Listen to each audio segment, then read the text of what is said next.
आखिरी में क्या देखे थे भाई? Mid point theorem.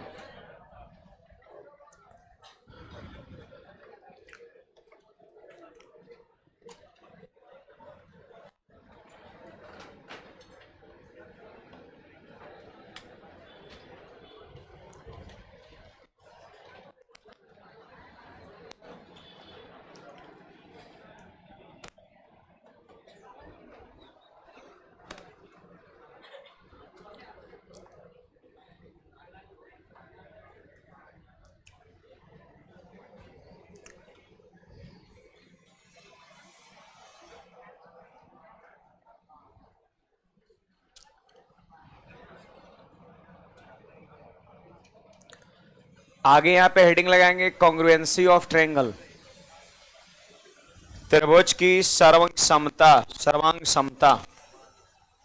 आगे हेडिंग लगाएंगे congruency of triangle, congruency of triangle, त्रिभुज की सर्वांग समता।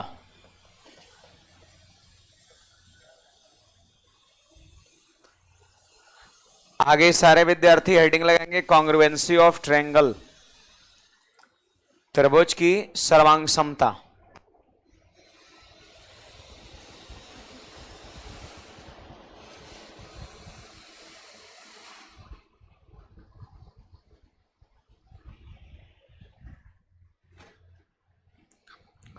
देखिए, समरूपता आपने पिछले क्लास में पढ़ा था, सिमिलैरिटी ऑफ ट्रायंगल। मैंने कहा था जब दो त्रिभुज समरूप होता है तो कोण, संगत कोण बराबर होते हैं और संगत भुजाएं समानुपाती होती है, बोले तो समान अनुपात में होती है, ये मैंने आपको कहा था। और भुजा के साथ साथ बहुत सारी ऐसी चीजें था, जैसे कि आपका परिमाप हो गया, कोण समद्विभाजक हो गया, माध्यिका हो गया, शीर्ष लंब हो गया, ऊंचाई हो गया, ये सब का सब समानुपाती होता है ना। और ऊंचाई का अनुपात जो होता है उन सभी का स्क्वायर होता है, ये हम लोग सिमिलैरिटी में पढ़े थे। उसी प्रकार यहां पर कॉन्ग्रुएंसी ऑफ ट्रायंगल, त्रिभुज की सर्वांग समता। सर्वांग समता में क्या होता है, दोनों का दोनों त्रिभुज डिट्टो एकदम हूबहू सेम होता है, चाहे शेप के आधार पे बात करें तो भी और साइज के आधार पर बात करें तो भी। आपका शेप हो या साइज हो, हर स्थिति में क्या होता है, दोनों सेम होता है, यह ध्यान रखना है। हर स्थिति में दोनों क्या होता है, सेम होता है, शेप और साइज सब सेम होता है। देखो ना, size and shape are same then both triangle are congruent. बात यहां पे समझिएगा, size and shape are same then the both triangle are congruency या कॉन्ग्रुएंट भी कह सकते हैं। इसका साइज भी सेम रहेगा, दोनों का साइज भी डिट्टो सेम रहेगा और शेप भी क्या रहेगा, आपका सेम रहेगा। बट सिमिलैरिटी में हम लोग क्या पढ़े थे कि शेप आपका सेम हो बट साइज में भी सेम और नोट, सेम हो भी सकता है या नहीं भी हो सकता है। मैंने ये बताया था आपका कि शेप होना चाहिए सेम, लेकिन साइज में भी और नोट हो भी ना भी, आपका ये ध्यान रखना है। दो सर्वांगसम त्रिभुज का संगत कोण और भुजा क्या होता है, बराबर होता है। लेकिन यही भाषा हमने समरूप में लिखाया था कि दो समरूप त्रिभुज का संगत कोण तो बराबर होता है, लेकिन क्या भुजा बराबर होता है, भुजा बराबर होता नहीं, भुजा समानुपाती होता था वहां पर।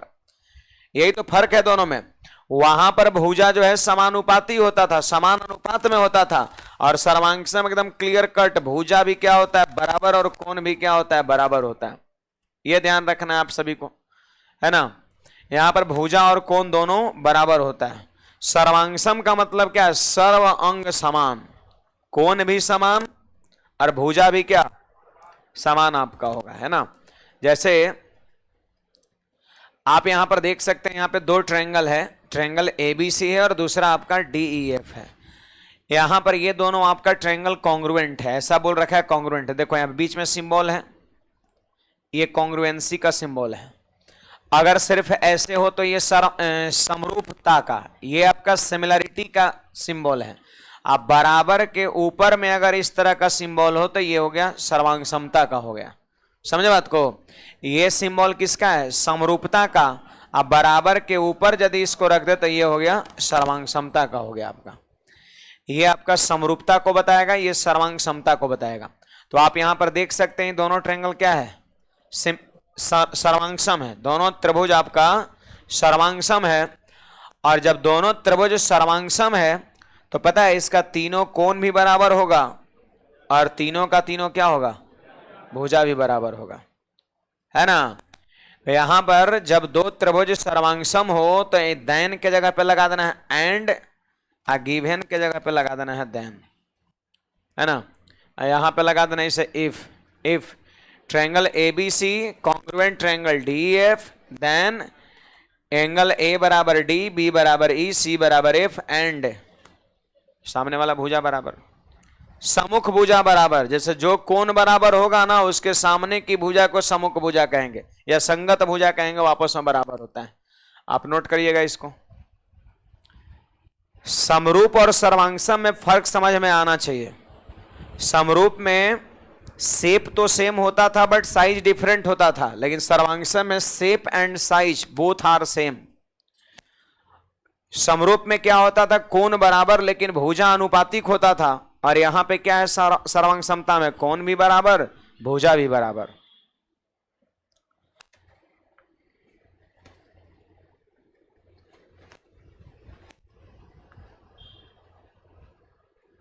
ऑनलाइन वाले विद्यार्थी ध्यान देंगे।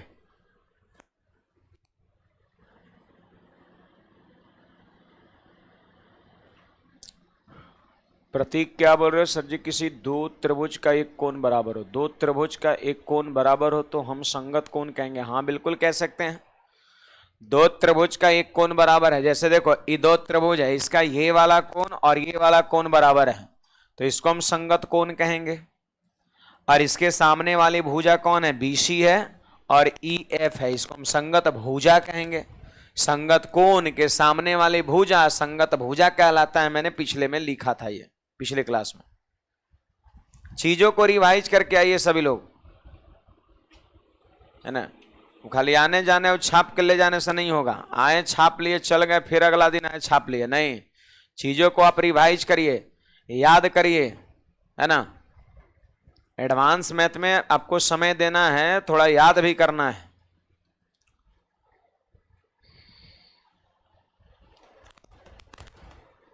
बढ़े आगे, याद करिए आप। समरूपता में एक ही क्राइटेरिया देखे थे दो त्रिभुज समरूप होने का। कौन सा क्राइटेरिया का नाम क्या था, एंगल एंगल या एंगल, ट्रिपल एंगल या डबल एंगल, भी मैंने दोनों लिखा था। एंगल एंगल समरूपता था आपका। इसमें कुल मिला के चार क्राइटेरिया आपका होता है। इसमें जो है चार क्राइटेरिया होता है सर्वांगसम होने का, है ना। बड़े आगे देखो, यहां पर संगत भुजा लिखा गया है। जो कोण यहां हम लिए होंगे उसी के सामने वाला भुजा लिया गया होगा, है ना। क्या लिखा है, संगत कोण, और फिर लिखा है संगत भुजा बराबर होता है। तो ये यदि संगत कोण हो गया तो इसके सामने की भुजा देखो, यहाँ BC और यहाँ EF देखो बराबर है। ये वाला कोण और ये वाला कोण संगत कोण बराबर है, तो इसके सामने की भुजा कौन है, AC, और इसके सामने की भुजा DF। देखो AC और DF हो गया आपका। ये वाले के सामने की भुजा AB और इस वाले के सामने की भुजा D, देखो ये दोनों बराबर आपका है। तो संगत भुजा और संगत कोण दोनों बराबर। लेकिन वही अगर समरूप रहता ना तो इसको बराबर नहीं लिखते, भुजा को क्या लिखते, अनुपात में लिखते। कहते BC बटा EF बराबर AC बटा DF बराबर AB बटा D। वहां अनुपातिक कहते और इसमें बराबर कहते। ये फर्क है। ये फर्क को समझिए, मैं बार बार बोल रहा हूं कि दोनों फर्क क्या होता है। चलिए यहां पर इसका आपको याद होगा समरूपता में हम लोग एक कंडीशन पढ़े थे, एंगल एंगल एंगल समरूपता आपका, ट्रिपल एंगल या फिर डबल एंगल। क्योंकि मैंने ये भी बताया था कि त्रिभुज का दो कोण जब बराबर हो तीसरा उपरूपीय बराबर होता है। उसी प्रकार यहां पर कंडीशन कितने होते हैं पता है, 4 कंडीशन होता है। थोड़ा सा समझा दे रहे हैं, फिर उसके बाद छाप लीजिएगा। देखिए दो त्रिभुज सर्वांगसम होने का 4 कंडीशन है। चारों में से किसी भी एक को अगर सेटिस्फाइड कर रहा है तो फिर त्रिभुज दोनों समरूप है। जैसे पहला नंबर, साइड साइड साइड, मतलब क्या, अगर किसी दो त्रिभुज का तीनों साइड बराबर हो, साइड साइड साइड। जैसे इसका एगो भुजा, इसका एगो भुजा, इसका दूसरा भुजा, इसका दूसरा भुजा, इसका तीसरा भुजा, इसका तीसरा भुजा, यदि बराबर हो, समरूप नहीं, अनुपातिक समानुपाती नहीं, बराबर, सर्वांग में बराबर चलता, अनुपातिक तो उसमें चलता है। तो अगर किसी दो त्रिभुज का तीनों भुजा बराबर हो तो आप दावे के साथ कह सकते हैं कि ये दोनों त्रिभुज सर्वांग सम है, सर्वांग समान है, कोण भी बराबर, भुजा भी बराबर। तो अगर कभी भी कंडीशन है, कभी आपको ये देखने को मिल सकता है दो त्रिभुज का तीनों भुजा बराबर मिल गया, एस एस एस का मतलब हुआ साइड साइड साइड, तो आप दावे के साथ कहेंगे ये दोनों त्रिभुज समरूप है, सर्वांग सम है, सॉरी। फिर दूसरा हमारा क्या है, side angle side. Side angle side का मतलब क्या है, दो गो साइड बराबर हो और उसके बीच का कोण बराबर हो। कहिएगा तुम फोटो बना देंगे दूसरे के लिए, देखिए ना बारी बारी से थोड़ा सबके लिए हम फोटो बना दे रहे हैं, छोटा छोटा एकदम जल्दी जल्दी, है ना। जैसे देखिए क्योंकि इसमें बहुत ज्यादा समय नहीं देना है, बस कंडीशन को याद रखना है। देखो ए बी सी यहां पर पहला त्रिभुज है और यहां पर दूसरा त्रिभुज है पी क्यू आर है। अब दोनों त्रिभुज का तीनों भुजा बराबर है। देखिए यहां पर बी सी बराबर क्या है, पी आर है। अब ऐसा नहीं कि इसका नीचे वाला तो इसका नीचे ही वाला बराबर होगा, जहां तहां दे सकता है, कोई दिक्कत नहीं है। अब देख लीजिए यहां पर सब लोग ध्यान दीजिएगा, ए सी बराबर क्या है, क्यू आर है। ये वाला जो है ना ए बी बराबर क्या है, पी क्यू आपका। ये डैश से आप पकड़ सकते हैं कौन किसके बराबर, बी सी बराबर सिंगल लाइन है पी आर। अब फिर देखो ये डबल डैश से दिखा है, ए सी बराबर क्यू आर और ए बी बराबर पी क्यू। तो तीनों भुजा बराबर हुआ कि नहीं हो गया, इन दोनों त्रिभुज का तीनों भुजा बराबर है। और कभी भी दो त्रिभुज का तीनों भुजा बराबर दिख जाएगा तो आप दावे के साथ कह सकते हैं ये दोनों ट्रायंगल क्या है, सर्वांग सम है। तो पहला वाले के लिए फोटो ये है ना, पहला वाला फिर फोटो, फिर दूसरा वाला फिर फोटो। देखो दूसरा वाला में क्या है जी, ये यहां पर त्रिभुज है, यहां पर आपका ए बी सी है और दूसरा जो है आपका पी क्यू आर है।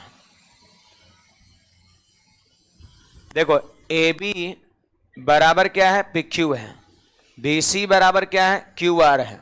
और पता है यहां का कोण इसमें थीटा है, तो यहां का भी कोण इसमें क्या है, थीटा ही है। यहां का कोण थीटा है तो यहां का कोण भी क्या होगा, थीटा होगा। अब देखो क्या है, साइड, तो यहां साइड, देखो इधर साइड तो इधर भी साइड है, ये एंगल साइड तो यहां भी साइड है, और इसके बीच का कोण थीटा तो यहां भी बीच का कोण थीटा। तो यहां पर हम कह सकते हैं ये दोनों जो है सर्वांग सम हो गया, ये है ना। कोई कहेगा कौन सा क्राइटेरिया, तो साइड एंगल साइड।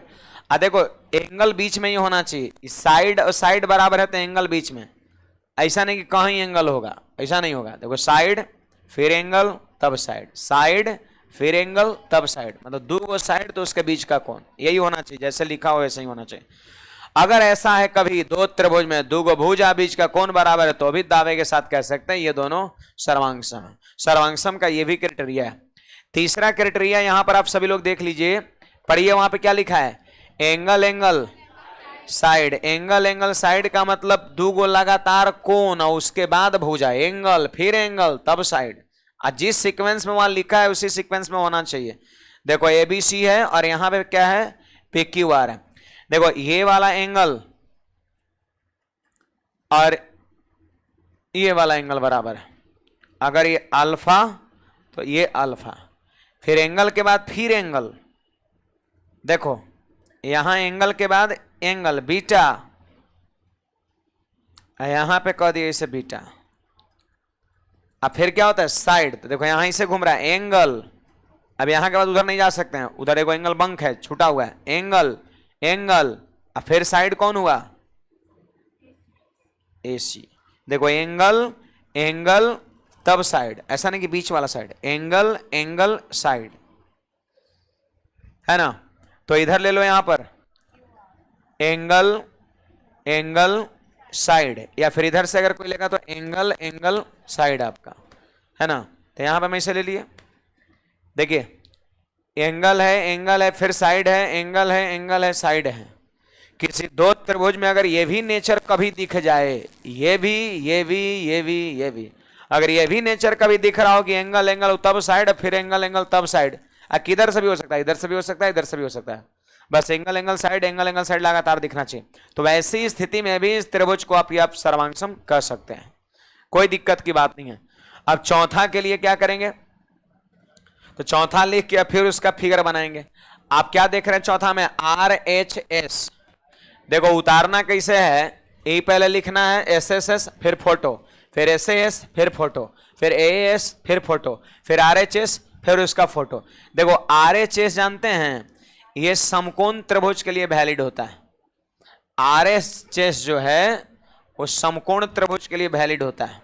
देखो ABC और यहां पे PQR, क्या लिखा है, R मतलब क्या हो गया, राइट एंगल। राइट एंगल मतलब कितना, 90 डिग्री। राइट एंगल किसको कहते हैं, 90 डिग्री को कहते हैं।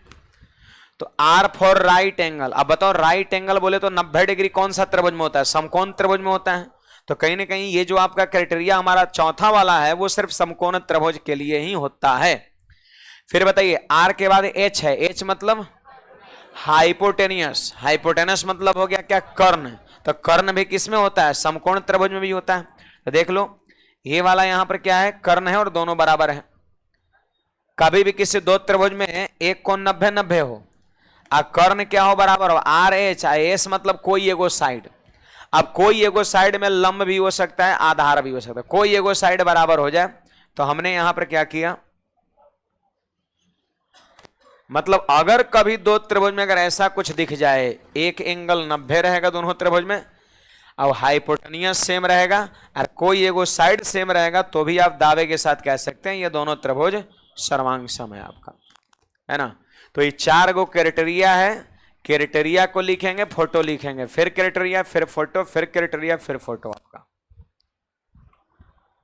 चारों याद रखना है कि कौन कौन सी स्थिति में त्रिभुज सर्वांगसम होता है।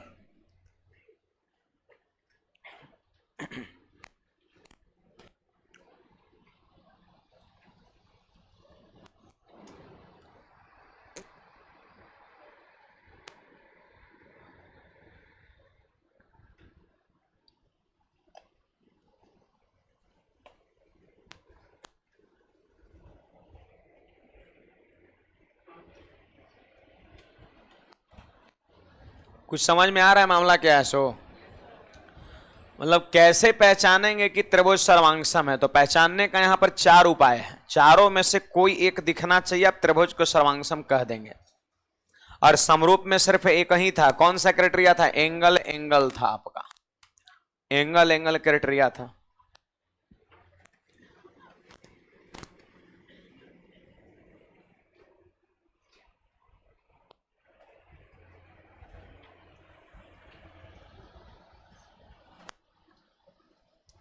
चलिए जल्दी से आगे बढ़ते हैं। चौथा क्राइटेरिया RHS कौन सा त्रिभुज में वैलिड होता है, समकोण त्रिभुज में, है ना। R मतलब राइट एंगल उसी में हो भी करता है। H मतलब हाइपोटेनियस, S मतलब कोई एगो साइड बराबर रहेगा, तो त्रिभुज को हम सर्वांगसम कह देंगे।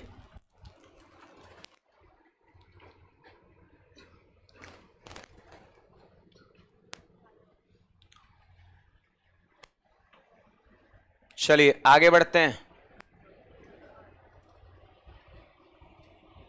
क्या है जी, एब्सेंट थे क्या?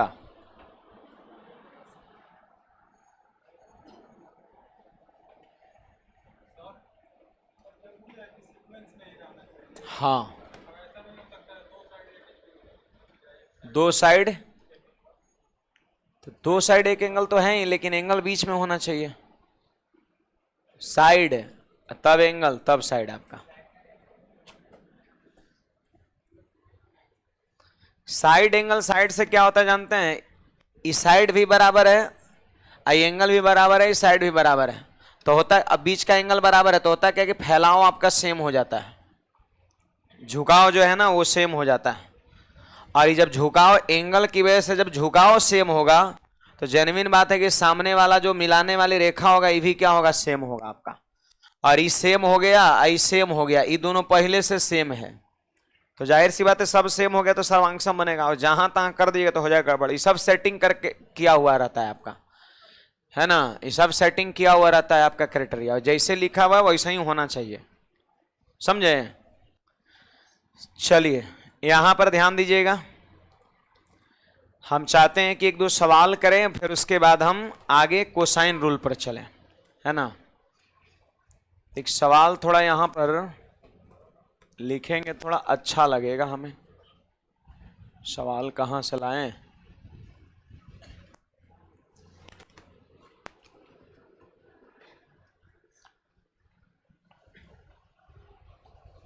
बारह, 13, 14, 15 एक क्वेश्चन है यहाँ पर, इसमें है ना, जो आप ही के लिए स्पेशल है। इस क्वेश्चन को जरा नोट करिएगा।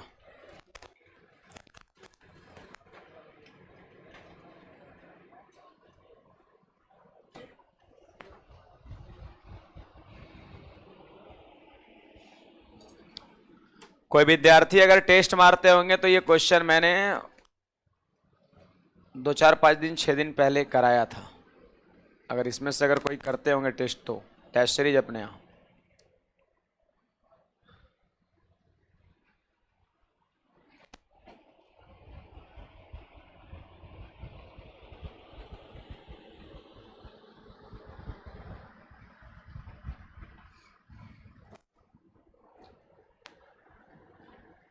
लिखिएगा क्वेश्चन को।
छप गया।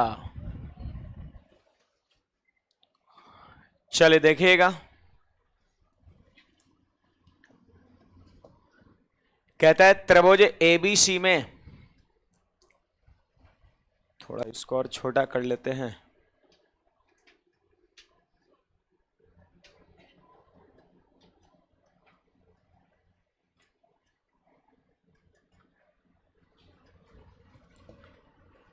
कहता है त्रिभुज एबीसी में बिंदु एफ और बिंदु ई क्रमशः ए बी और ए सी भुजाओं पर इस प्रकार है, बिंदु है। देखो आप सबसे पहले फोटो यहां पर तैयार करो आप।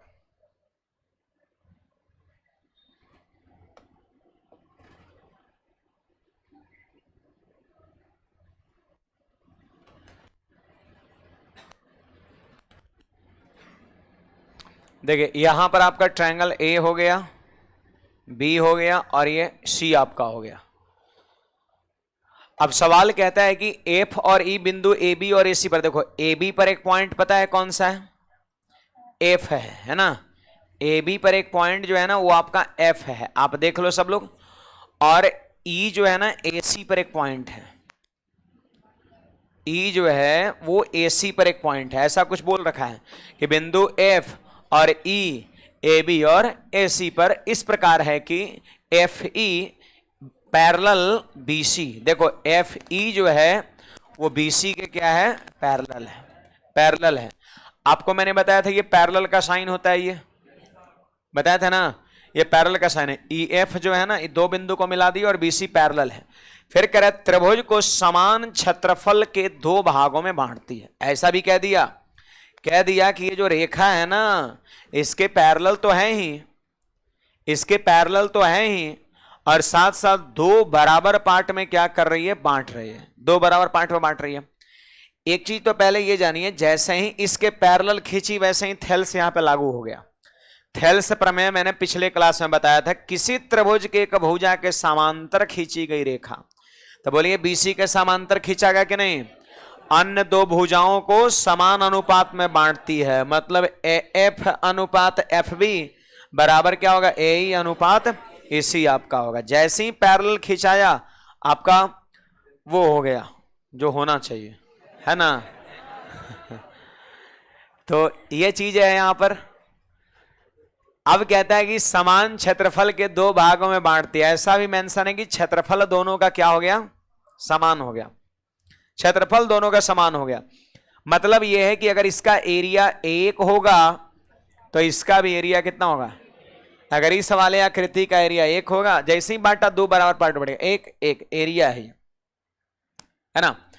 तो आप सारे विद्यार्थी बताइए, यहां पर हमने लिख दिया छोटू ट्रायंगल ए एफ ई, और दूसरा लिख दिया यहां पर त्रिभुज ए बी सी।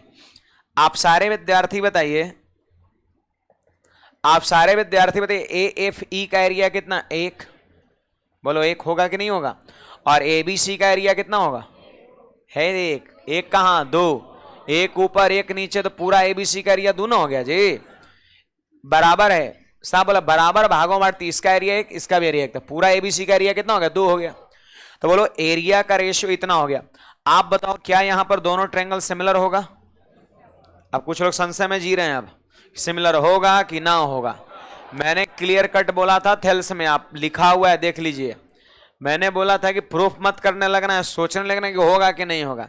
जब पैरेलल होगा तो छोटका और बड़का समरूप होगा ही होगा आपका, है ना। थेल्स प्रमेय लग गया तो दोनों त्रिभुज समरूप होते हैं। आप देख लीजिए कॉपी उलट पलट करके, मैंने लिखा है कि छोटा वाला ट्रायंगल बड़ा वाला समरूप होता है, समरूप होता है।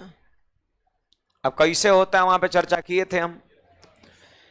तो ये दोनों त्रिभुज समरूप है और क्षेत्रफल का रेशियो 1:2। हम चाहते हैं कि आप भुजा का रेशियो बताओ,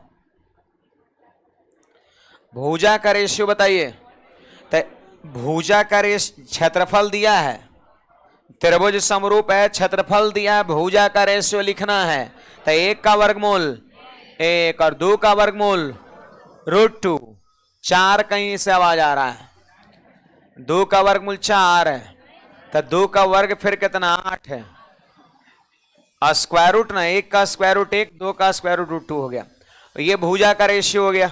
और मैं आपको बता दूं ये सिर्फ भुजा का ही रेशियो नहीं है, ये सिर्फ भुजा का ही रेशियो नहीं है, ये ऊंचाई का भी रेशियो है, ये परिमाप का भी रेशियो है, ये माध्यिका का भी रेशियो है। सब का रेशियो तो बराबर होता है।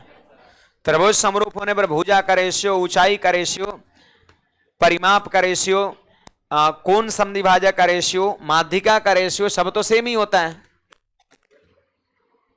तो यहां पर दोनों त्रिभुज का रेशियो निकल चुका है, चाहे क्षेत्रफल की बात करें या फिर भुजा की बात करें। आगे बढ़ते हैं, सवाल क्या कहता है। सवाल कहता है यदि एडी लंब बीसी है, देखो भाई सवाल क्या कहता है, एडी लंब बीसी है, तो दिख रहा है कहां बनाया जाए। देखिए एडी, देखो एडी है, अब बीसी पर क्या है, तो लंब है, तो इसी का नाम ऊंचाई हो जाएगा, है ऊंचाई। ऊंचाई तिरछा नहीं होता, ऊंचाई सीधे होता है, 90 डिग्री पे होता है ऊंचाई। यहां भी क्या होगा, यहां भी लंबी होगा। अब सवाल कहता है कि एडी ईएफ को जी पर काटती है। देखो ये जो एडिया है ना, ईएफ को कौन से बिंदु पे काट रही है? जी पे काट रही है। यहां लंब है तो यहां भी क्या होगा? लंब ही होगा आपका। अब कह रहा है कि बताओ जीडी और एजी का रेशियो क्या होगा। क्वेश्चन हमारा यही है कि जीडी और एजी का रेशियो क्या होगा। तो एक बात बताइए जी, भुजा का रेशियो इतना तो ऊंचाई का रेशियो भी इतना ही होगा। बोलिए छोटका त्रिभुज का ऊंचाई का रेशियो कितना? एक। देखो छोटका त्रिभुज का ऊंचाई का रेशियो एक हो गया। अब बड़का त्रिभुज के ऊंचाई का रेशियो बोलो √2 हो गया आपका। अब सोचिए यहां से यहां तक हो गया हाइट कितना? √2 और ये कितना? 1। हमसे कह रहा है जीडी। जीडी मतलब सिर्फ इतना का मान पूछता है। तो यहां से यहां तक √2 और यहां से यहां तक 1, तो इसका मान कितना होगा? √2 - 1 होगा कि नहीं होगा? अनुपात। फिर एजी, एजी एजी मतलब यहां से यहां तक कितना? 1। यही हमारा आंसर हो जाएगा। ऑप्शन नंबर कौन सा? बी हो जाएगा। तो सवाल आसान है, सिमिलैरिटी का कंसेप्ट यहां पे लग रहा है। सिमिलैरिटी प्लस थेल्स, थेल्स और सिमिलैरिटी दोनों मिल गया इसमें।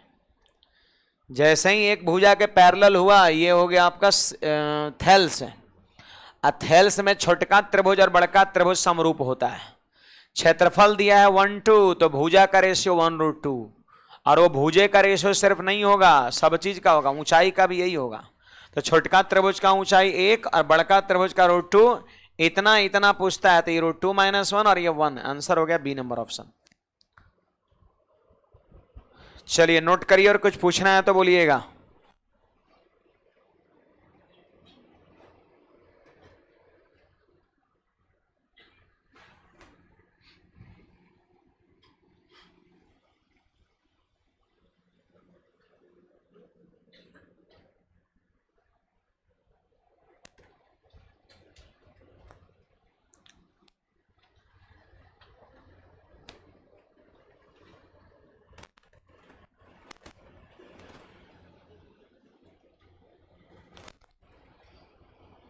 बड़े हैं। चलो एक और क्वेश्चन लिखिए।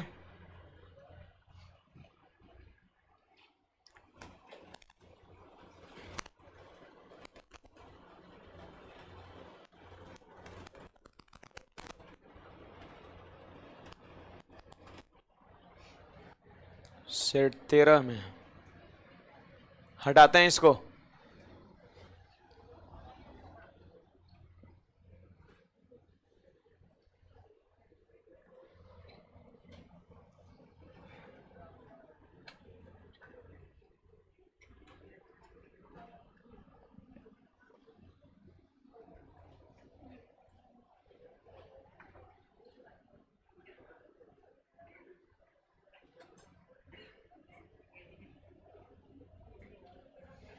क्वेश्चन लिखिएगा एक यहां पर।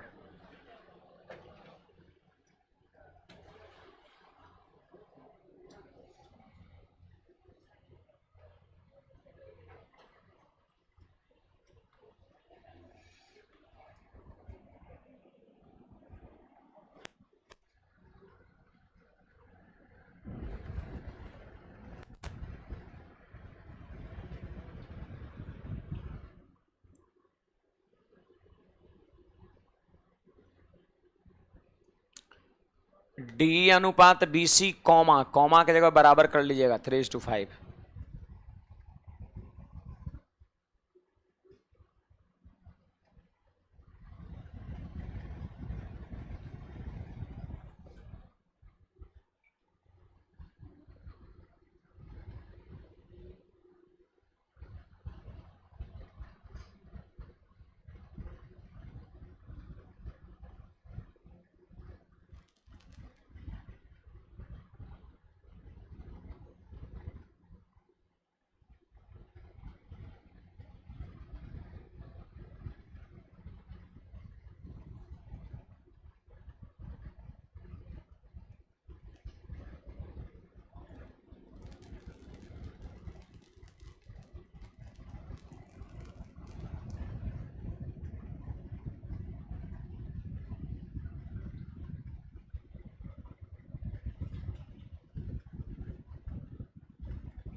सुजीत क्या पूछ रहा है, रूट टू कहाँ से आया?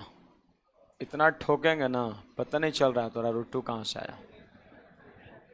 कल ही पढ़ाए थे पिछले क्लास में, रूट टू कहाँ से आया। मैंने कहा था ना कि एरिया का जब रेशियो दिया रहे और फिर साइड का रेशियो लिखना हो तो स्क्वायर रूट होता है, दो ट्रायंगल सिमिलर होने पर, है ना।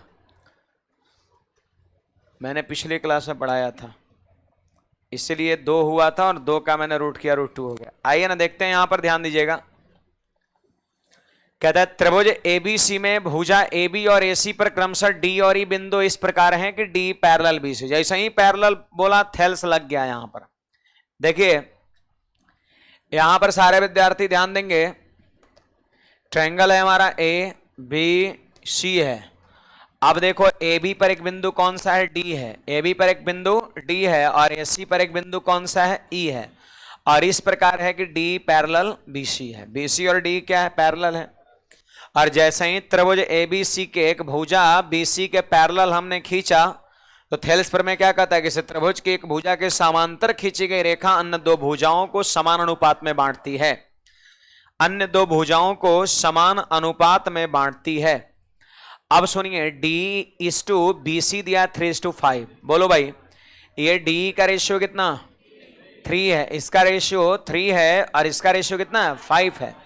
मतलब क्या है, यहां पर छोटे वाले त्रिभुज की भुजा 3 के रेशियो में है और बड़े वाले त्रिभुज की भुजा 5 रेशियो में। मैं आपको बता दूं, लिख दूं यहां पर कि ट्रायंगल ए डी ई और समरूप होगा ट्रायंगल ए बी सी आपका। ये चीज मैंने बताया था कि नहीं, जहां थेल्स मैंने बताया था कि इसके पैरेलल हुआ, थेल्स लगा, वहां पर समान अनुपात में बांटती है, ये तो है ही। साथ साथ छोटा वाला ट्रायंगल एडी या बड़ा वाला ट्रायंगल दोनों क्या होता है, सिमिलर होता है। अब आप बताइए, जब दोनों ट्रायंगल सिमिलर होता है तो भुजाएं अनुपातिक होंगी कि नहीं। तो इसका भुजा कितना है, 3, और इसका भुजा कितना है, 5। एक बात बताइए, अगर हम भुजा की बात करें, देखो अगर हम भुजा की रेशियो की बात करें तो इसका भुजा दिया है 3 और इसका भुजा दिया है 5। अगर हम क्षेत्रफल की रेशियो की बात करें तो बोलिए, दो ट्रायंगल सिमिलर है, भुजा का रेशियो आपके पास है, तो क्या क्षेत्रफल का रेशियो लिख सकते हैं, कैसे, स्क्वायर करके। तो 3 का स्क्वायर 9 हो गया और 5 का स्क्वायर। अब पिछले क्वेश्चन में क्षेत्रफल दिया था, भुजा लिखना था तो स्क्वायर रूट किए थे, 1 का वर्गमूल 1 और 2 का वर्गमूल √2। यहां भुजा दिया है, क्षेत्रफल लिखना था, स्क्वायर कर दिए। बोलो छोटका त्रिभुज का क्षेत्रफल कितना हो गया, 9। छोटका त्रिभुज का क्षेत्रफल हो गया 9। अब पूरा बड़का त्रिभुज का क्षेत्रफल 25। सवाल में हमसे क्या पूछता है, सवाल में हमसे पूछता है area of triangle A D E अनुपात एरिया ऑफ चतुर्भुज quadrilateral D E C B पूछ रहा है। देखो बड़ा आसान है, ये वाले त्रिभुज का क्षेत्रफल पूछ रहा है तो कितना आया, 9। और ये जो चतुर्भुज नीचे में बना ना, डी ई सी बी, ये जो चतुर्भुज बना नीचे वाला, देखिए ये जो चतुर्भुज बना इसका क्षेत्रफल क्या आता है, तो पूरा का क्षेत्रफल त्रिभुज का 25, पूरा का क्षेत्रफल कितना, 25, आई कितना 9, तो क्या ये 16 होगा। निकालने के लिए हम 25 में से 9 क्या करेंगे, घटा देंगे। तो बोलो आंसर कितना, 9:16। ऑप्शन नंबर ए हो जाएगा आपका, है ना। देखो अगर चीज को समझ रहे हैं तो बनाने में समय नहीं लगेगा, कलम चलाने। देखो 3 है, 5 है, तो इसका क्षेत्रफल हो जाएगा 9 और पूरा का कितना, 25। आंसर कहता है कि इसका और इसका रेशियो बताओ, तो ये 9 अब पूरा 25 एरिया है, जिसमें से एरिया 9 है, घटा देंगे तो ये कितना हो जाएगा, चतुर्भुज वाला 16 हो जाएगा। तो 9:16।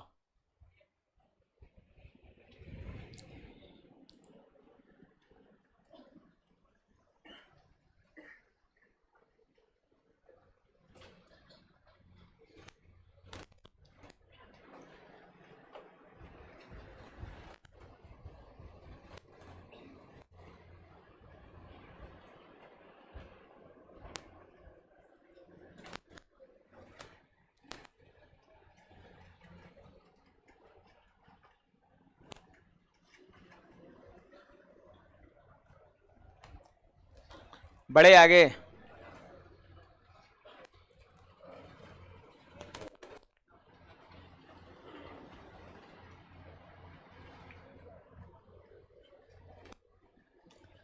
आगे सब लोग हेडिंग लगाइए cosine rule. Cosine rule.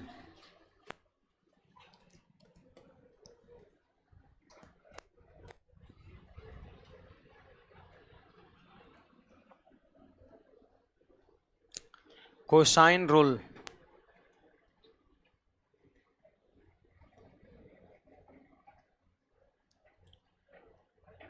Cosine formula पता है? अगल स्क्वायर प्लस बगल स्क्वायर माइनस सामने स्क्वायर बटा 2 गुना अगल गुना बगल। हाँ, कहाँ चल गया जी? अच्छा, जहां भी गया आएगा।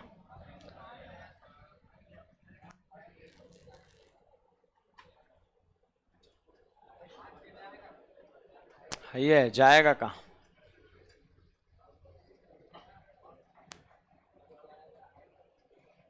देखिए, ज्यामिति में आपको ये कोसाइन रूल भी पढ़ना है।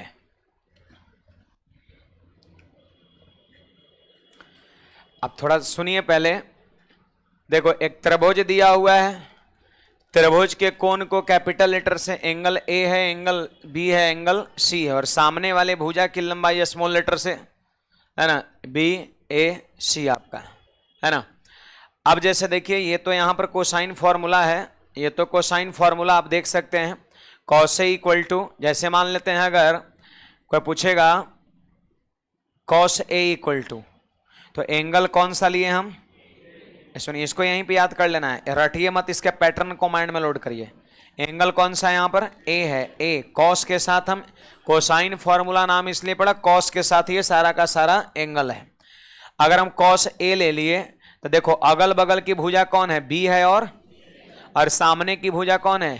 ए है। तो फॉर्मूला हो जाएगा अगल स्क्वायर प्लस बगल स्क्वायर। जो एंगल लीजिएगा कॉस के साथ, उसी का अगल बगल की भुजा, अगल स्क्वायर प्लस बगल स्क्वायर माइनस सामने का स्क्वायर। देखो, ये स्क्वायर है, क्या है? बी स्क्वायर प्लस सी स्क्वायर माइनस ए स्क्वायर।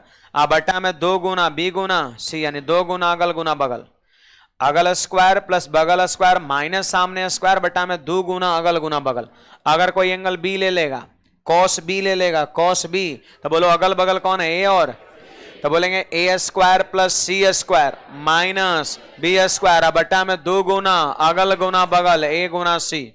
जो एंगल लेंगे उसी के अगल बगल, है ना। देखो, अगर एंगल हम सी ले लिए कॉस सी, तो अगल बगल कौन है? ए और बी है, और सामने कौन है? सी है। तो बोलिए कोसाइन रूल, अगल स्क्वायर प्लस बगल स्क्वायर माइनस सामने का स्क्वायर बटा में 2 गुना अगल गुना बगल। मतलब A square plus B square minus C square बटा 2 गुना ए बी अगल गुना बगल। याद हो गया?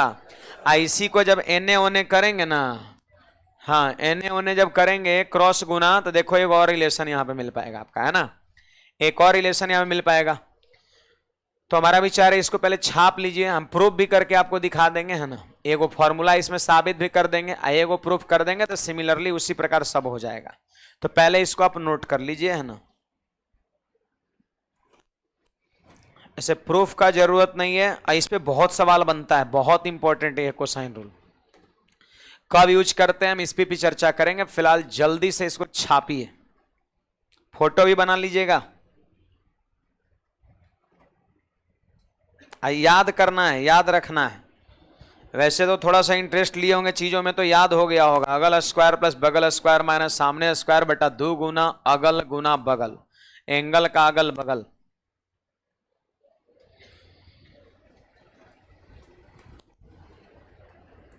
याद हुआ सबको जी? हाँ, वो अगल बगल वो यादें करने के लिए हम बोले थे, है ना। थोड़ा माथा में जल्दी आ जाता है। फोटो को भी बना लेंगे, फोटो बना लिए, एक ऊपर करते हैं। फोटो बना लिए तो ऊपर करते हैं, देखो ऊपर करते हैं, और यहीं से ये 3 बातें फिर लिखा गया है। ये भी कोसाइन रूल है। ओके, तनी बताइए कैसे? तो देखो, कुछ नहीं, खाली क्रॉस गुना किया गया है। जैसे इसको देखिए, क्रॉस मल्टीप्लीकेशन कर देंगे तो इधर क्या हो जाएगा, बोलिए ना, 2bc cos a। अब फिर देखो ए स्क्वायर उधर माइनस में, इधर ला दिए किसमें, प्लस में, ए स्क्वायर ला दिए इधर प्लस में।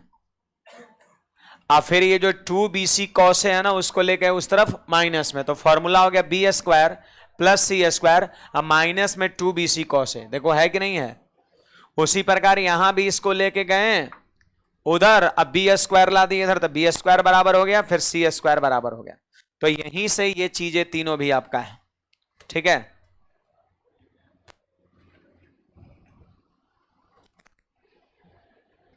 ये इसका यूज है कि यूज कब करते हैं, when one angle and two sides are given, जब एगो कोण और दूगो भुजा दिया रहे, then we easily find third side by using cosine rule. तीसरी भुजा हम कोसाइन रूल के माध्यम से निकाल सकते हैं। कब यूज करते हैं उसकी चर्चा यहां पर है। जब भी किसी भी सवाल में एगो एंगल दिया रहेगा और दूगो साइड दिया रहेगा, तीसरा साइड पूछेगा, तभी कोसाइन का यूज हम करते हैं। कोई पूछेगा मन में चल रहा है ना कोसाइन रूल सर यूज कब करेंगे, तो हमेशा याद रखिए एगो कोण दिया रहेगा, एगो कोण रहेगा तो यहां बैठ जाएगा, जो भी कोण दिया रहेगा तीनों कोण में से, त्रिभुज के तीनों कोण में से जो भी कोण दिया रहेगा यहां बैठ जाएगा।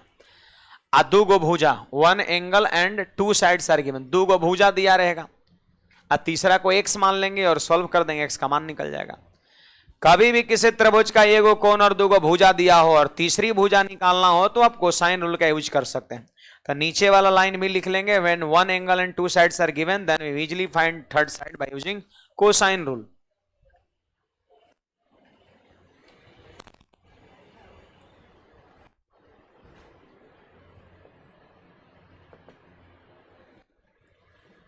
एग्जाम्पल करने से पहले इसका प्रूफ।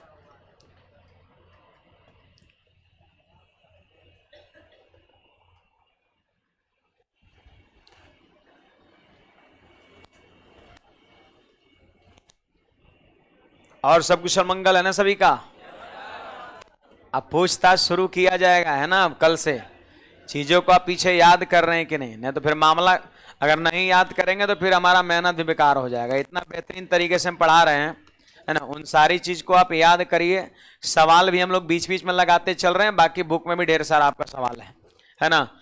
तो आज के क्लास को मैं यहीं पे रोकेंगे फिलहाल, यहीं यूज तक लिख करके, और कल के क्लास में हम कोसाइन का कोई एगो फॉर्मूला को हम प्रूफ कर देंगे, है ना। फिर हम एक दो सवाल इस पे करेंगे और फिर साइन रूल देखेंगे। ये कोसाइन था और साइन रूल अगला देखेंगे, है ना। उसके बाद फिर हम लोग सेंटर ऑफ ट्रायंगल की ओर बढ़ेंगे। फिलहाल आज की सेवा यहीं तक, गर्ल्स लोग पहले निकलेगी। सेंटर भी होता है, ऑर्थो सेंटर, इन सेंटर, सरकम सेंटर, सेंट्रोइड, वो सारी चीज हम लोग देखेंगे। चलिए जी निकलिए।